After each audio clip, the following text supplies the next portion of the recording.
शून्यामधून केली सुरुवात अमर झाले इतिहासात शून्यामधून केली सुरुवात अमर झाले इतिहासात आंबेडकर असे त्यांचे नाव आणि आपल्या सर्वांचे भीमराव आणि आपल्या सर्वांचे भीमराव शूद्रापोटी जन्म घेतला शूद्रापोटी जन्म घेतला शूद्रापोटी जन्म घेतला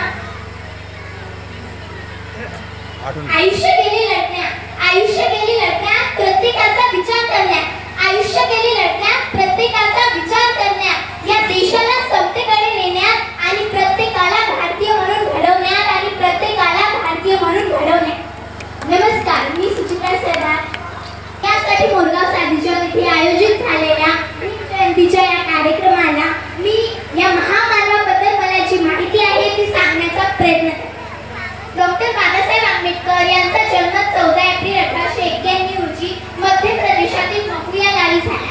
त्यांचे बालपण हे खूप कष्टाचे होते हे आपण सर्वांनाच माहित आहे. पण तुम्हाला हे माहित आहे का आपण ज्यांना डॉक्टर बाबासाहेब आंबेडकर म्हणून ओळखतो त्यांचे खरे आडनाव हे आंबेडकर कधी होतेच नाही. त्यांचे खरे आडनाव हे सतपाल होते. त्यांच्या शाळेमध्ये त्यांचे नाव भीमराव अंबा डावेकर म्हणून नोंदवले आणि त्यांच्या एका शिक्षकाने त्यांचे हे आडनाव बदलून आंबेडकर केले आणि तेव्हापासून आपण त्यांना डॉक्टर बाबासाहेब आंबेडकर म्हणून ओळखतो. मित्रांनो, डॉक्टर बाबासाहेब आंबेडकर हे पहिले भारतीय होते ज्यांनी युनिव्हर्सल अडल्ट फ्रँचाइज म्हणजे प्रत्येक व्यक्तीला मतदान करण्याचा हक्क मिळालाच पाहिजे. तो कोणत्याही जातीचा असो, कोणत्याही धर्माचा असो, स्त्री किंवा पुरुष असो, यासाठी त्यांनी लढा केला. त्याचबरोबर equal pay for equal work याचे कर्तृत्व सुद्धा आंबेडकरांनाच आहे. मित्रांनो, बाबासाहेबांनी प्रत्येकासाठी खूप काही केले.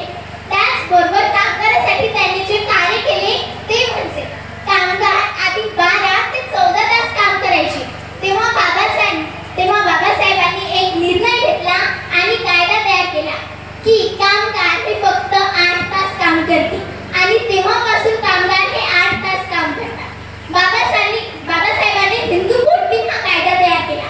त्यामध्ये महिलांसाठी हिंद विवाह कायदा, महिलांना 1955 मध्ये घटस्फोट देण्याचा अधिकार दिला आणि एकापेक्षा जास्त विवाह करण्यास बंदी केली. आणखी एक कायदा म्हणजे समान वेतन कायदा. पुरुषा इतकेच काम करणाऱ्या महिलांना समान वेतन देण्यात यावे यासाठी त्यांनी लढा केला. आणि आणखी एक कायदा म्हणजे प्रसूती लाभ कायदा. महिलांना बाळंतपणासाठी सुट्टी द्यावी आणि त्या काळातील वेतन सुद्धा द्यावे याची तरतूद आंबेडकरांनी केली. परदेशात जाऊन अर्थशास्त्रात PhD करणारे तेच बाबासाहेब होते. भारताच्या राष्ट्रध्वजावर अशोक चक्र असावे याची शिफारस करणारे तेच बाबासाहेब होते. भारतामध्ये RBI ची स्थापना करणारे तेच बाबासाहेब होते. बाबासाहेब हे तब्बल 64 विषयामध्ये निष्णात होते. त्यांना हिंदी, इंग्रजी, मराठी, फ्रेंच, संस्कृत, जर्मन, पारशी आणि गुजराती अशा 9 भाषांचे उत्कृष्ट ज्ञान होते.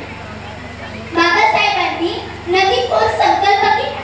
त्यामध्ये दामोदर नदी खोर प्रकल्प, सोने नदी प्रकल्प आणि हिरेकुट धरण याचा उद्देश असा होता की